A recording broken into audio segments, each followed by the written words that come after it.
Hi friends, வணக்கம். இன்னைக்கு வந்து மட்டன் கீமா வச்சு நம்ம ஒரு கிரேவி எப்படி செய்யலாம் அப்படிங்கறத அந்த வீடியோல நம்ம பார்க்க போறோம்.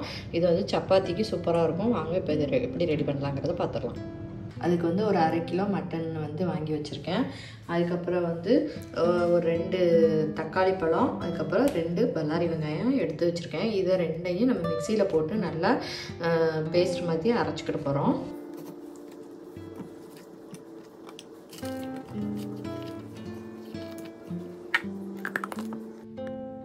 இதை அரைச்சாச்சு. இதை ஒரு பக்கமாக இருக்கட்டும்.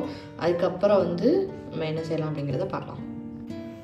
இப்போது ஒரு கடாயில் வந்து கொஞ்சம் எண்ணெய் விட்டு நம்ம மசாலா ஜாமான் எல்லாமே போட்டுடலாம். கறி மசாலா ஜாமான் எல்லாமே போட்டு அது கொஞ்சம் நல்லா வெடிக்கட்டும்.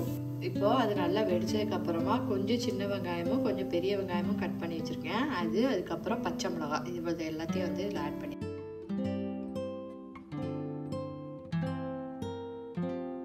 இப்போ வெங்காயம் வந்து முக்கால்வாசி வதங்கிடுச்சு. இப்போ ஒரு 2 தக்காளி பழத்தை இந்த மாதிரி சின்ன பீஸாக கட் பண்ணி அதையும் ஆட் பண்ணிக்கலாம். இது தக்காளி பழம் வதங்குறதுக்கு தேவையான அளவு உப்பையும் ஆட் பண்ணி கொஞ்சம் வதக்கி நல்லா மசியாக வேக விட்டுருங்க.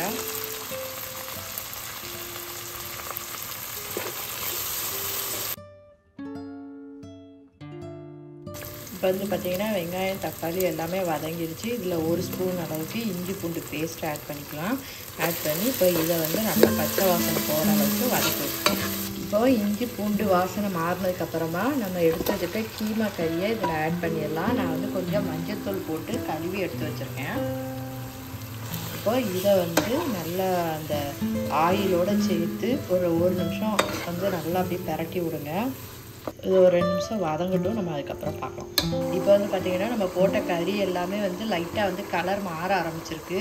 இது வந்து வேகிறதுக்கு வந்து ரொம்ப டைம் எடுக்காது. அதனால இந்த பக்குவத்திலேயே வந்து நம்ம கொஞ்சம் உருளைக்கிழங்கு கட் பண்ணி ஆட் பண்ணிக்கலாம். இது வேணும்னா ஆட் பண்ணிக்கலாம், இல்லாட்டா விட்டுடலாம். கறியில் வந்து பார்த்திங்கன்னா நம்ம தண்ணியே விடலை. அந்த கறியில் உள்ள தண்ணி தான் வந்து இப்படி விட்டுருக்கு, உள்ளேருந்து வெளியே வந்திருக்கு.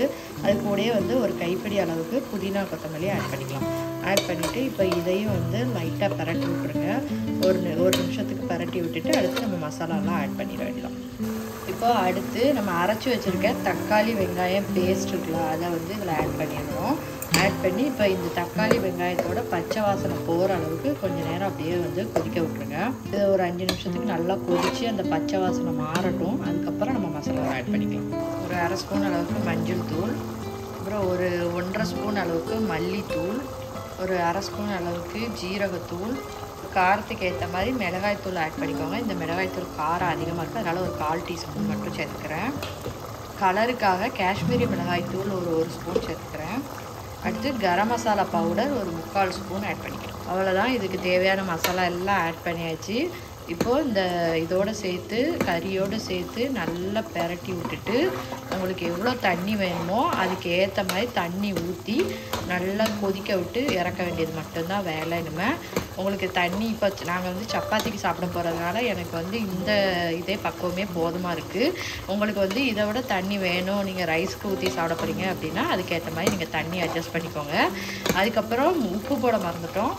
தேவையான அளவு உப்பும் இப்போவே ஆட் பண்ணிக்கலாம். ஏன்னா கறி முக்கால்வாசி வெந்துட்டு இனிமேல் வந்து உப்பு போடுறதுனால எந்த பிரச்சனையும் இல்லை. ஏற்கனவே கொஞ்சம் உப்பு போட்டிருக்கோம், அதனால் அதை கணக்கு பண்ணி நீங்கள் உப்பு போட்டுக்கோங்க. இப்போ இது எல்லாத்தையும் நல்லா கலந்துட்டு ஓரளவு கொஞ்சம் சிம்மில் வச்சு நல்லா எண்ணெய் தெளிஞ்சு வர்ற அளவுக்கு நல்லா வேக விட்டு இறக்கணும். அவ்வளோதான். இது வந்து ரொம்ப ஈஸியான ஒரு ரெசிபி. ஆனால் சப்பாத்தி ரைஸ் எல்லாத்தையுமே சூப்பராக இருக்கும். இது கொஞ்சம் நல்லா கொதிக்கட்டும் பார்க்கலாம். இப்போ வந்து ஓப்பன் பண்ணி பார்க்கலாம்.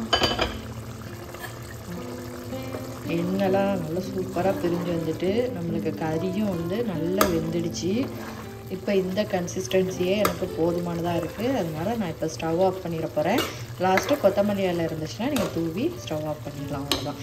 இது வந்து வேகிறதுக்கும் ரொம்ப டைம் எடுக்காது, ஈஸியாக ரெடி பண்ணிடலாம். சப்பாத்தி, அதுக்கப்புறம் தோசை, இட்லி, ரைஸ் எல்லாத்துக்குமே வந்து சூப்பராக இருக்கும். நீங்களும் வந்து உங்கள் வீட்டில் ட்ரை பண்ணி பாருங்கள். ட்ரை பண்ணி பார்த்துட்டு எப்படி இருக்குன்னு எனக்கு கமெண்ட்ஸில் சொல்லுங்கள். என்னோடய சேனலில் உள்ள வீடியோஸ்லாம் உங்களுக்கு பிடிச்சிருந்துச்சுன்னா சப்ஸ்கிரைப் பண்ணி பக்கத்தில் இருக்கிற பெல் ஐக்கானை கிளிக் பண்ணி வச்சுக்கோங்க. அப்போ நான் போடுற வீடியோஸ் எல்லாம் உடனே உங்களுக்கு நோட்டிஃபிகேஷனில் வந்து சேரும். ஓகே ஃப்ரெண்ட்ஸ், நெக்ஸ்ட் வீடியோவில் பார்க்கலாம். பாய்.